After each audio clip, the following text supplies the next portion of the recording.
Peggy 16. Sega.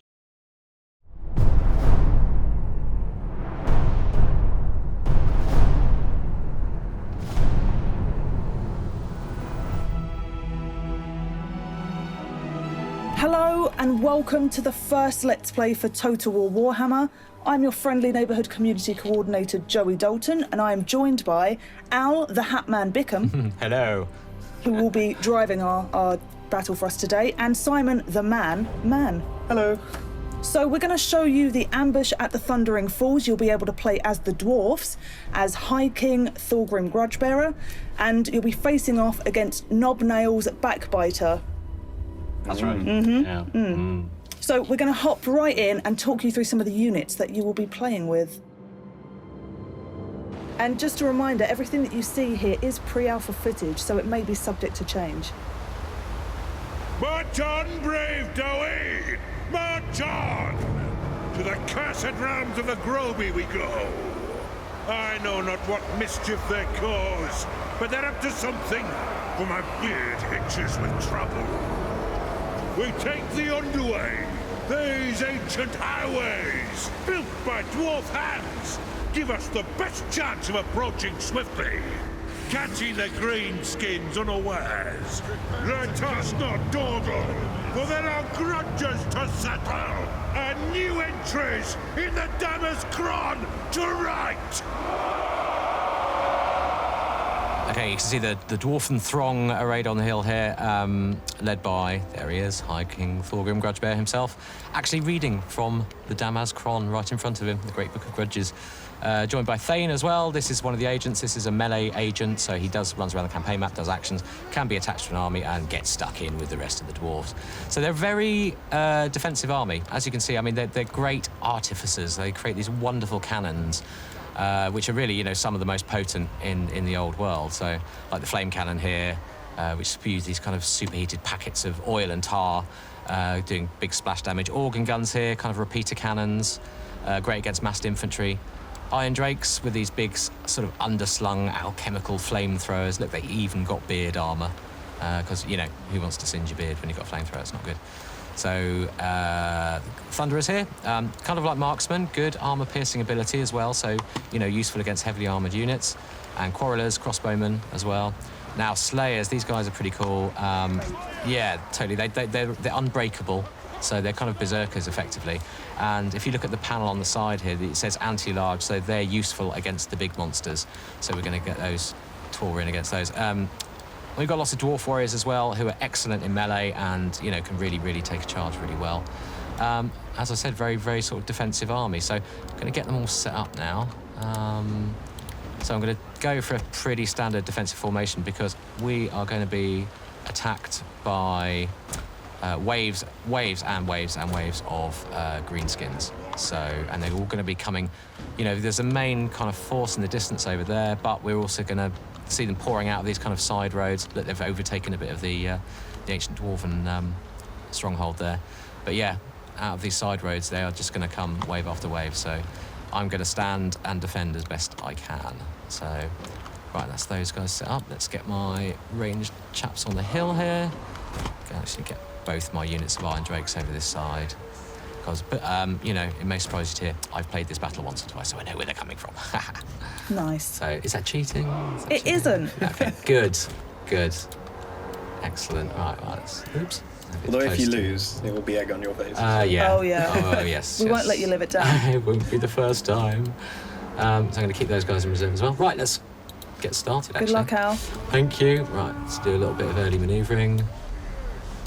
Get these guys out in the field so they're not going to get shot in the back by my own gunners. Yeah, I have taken a lot of damage from friendly fire, Yes. especially with the Iron Drakes. Yeah.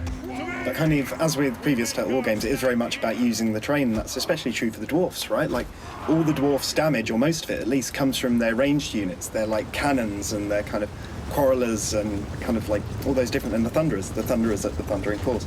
That's where all their damage comes from, but their melee line is very good at holding off enemy advances, so that's kind of what it is. They're kind of a two-part army. It's about like kind of defending the line while using your ranged units to just deal that heavy damage hit. Oh, so you've got, is that a couple of ranged units at the back there, but mostly goblins goblin spearmen. Yeah, there's a lot of goblin spearmen, a lot of goblin archers in this battle. Oh, look, Iron Drake's firing. Oh, lovely. It's dealing a lot of damage there, so kind of they're hitting hard. I mean, they're and they're quite also good big in units of goblins, but they are easy to rout, right? So you'll see here the Goblin Spider Eyes are actually trying to kind of find gaps in your formations, try and hit the kind of range units around your back. So, they'll very much be trying to flank you in order to take out your range units. They're very good at picking the soft targets. This is Completely ruining brilliant. south rather quickly. So as the dwarfs, you've got to be really kind of aware of what's going. Well, I suppose In anyone's the got to be very flank. aware. Oh man, right. They're gonna Oh, no. Straight into my range units. As the dwarfs, if you lose your range units, you're actually in a lot of trouble because you're not dealing the damage you need to deal to counter the enemy's kind of forces. So that red icon that was just there on the left, so when you click that, it will take you exactly to that where the ambush is coming from, so you can see what you're up against. And we also display that on the battlefield as well, right? So you can actually see its location. You can just sort of glance over and go, oh, okay, that's where they're coming from. So yeah, another wave coming in from the side here. Oh, 5 units, is that? Maybe, yeah. Oh, and some Doom Divers as well. Great. So this is something that's very kind of particular to quest battles as well. We're bringing reinforcements at you from lots of angles that maybe you wouldn't normally see from a campaign game, because we're actually in control of kind of where the enemy comes from, like kind of where the deployment areas are. We're able to kind of throw some curveballs at you to kind of try and keep the challenge like interesting for it, basically. I really like how sneaky the AI is being.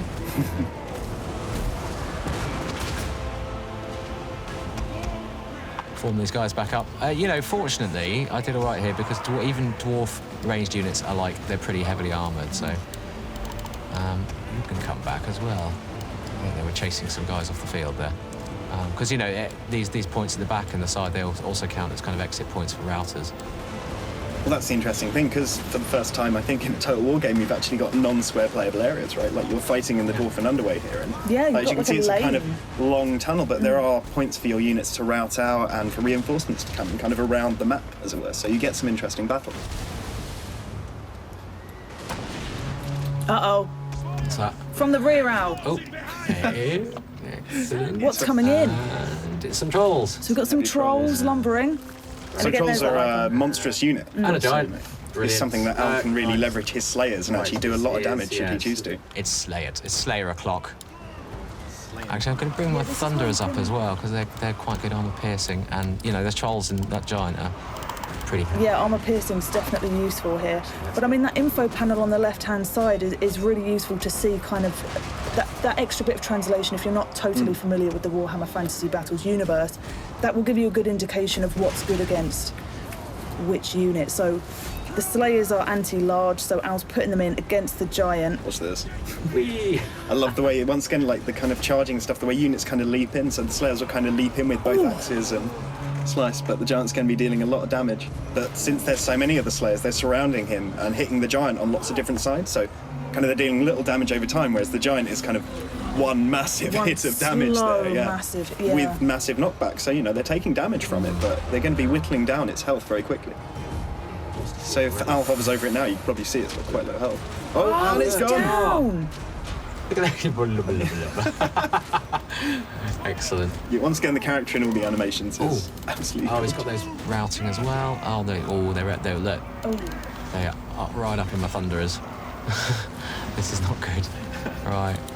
Thorgrim holding the line at the front there, keeping the troops happy, obviously. So Thorgrim also has his General Zora, right? Like generally when you press down space or something, you can see the General Zora, but we've also added some new features. So on the right there, as you'll see, like you can now toggle on and off features on spacebar, but then also lock them. So even when spacebar isn't held, you can see your General Zora, for example, and things like that. And it's just kind of little ways we're letting you kind of customize the UI to your play style and get it so you could show like health bars for every single unit, for example, and stuff like that. So yeah, it's actually quite cool.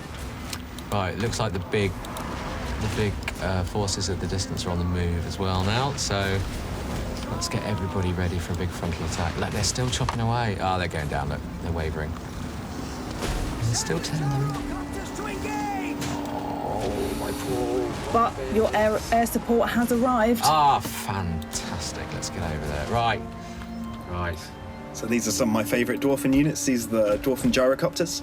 Kind of they rely on machines, right? They haven't got any magic or anything like that, so they're relying on these kind of fast-moving units to kind of make up for their lack of mobility on the battlefield. So they're able to fly around, deal a lot of damage with their kind of guns, but they also have a special ability, which is to be able to drop bombs, so that when you press the ability button, which is on the bottom left-hand side, you can actually drop bombs at the location of your gyrocopters. Oh, Let's I do see. that. You know what? I'm going to get them over So you here. can actually kind of do your own little bombing run, basically, kind of flying across the enemy and just drop the bombs at the right time. See, that would be useful right at the far back where there's quite a large line, and Exactly, so they've got to be directly above to benefit from the bombs. Exactly, Right. yeah. So it's kind of it's a bit of a skill shot.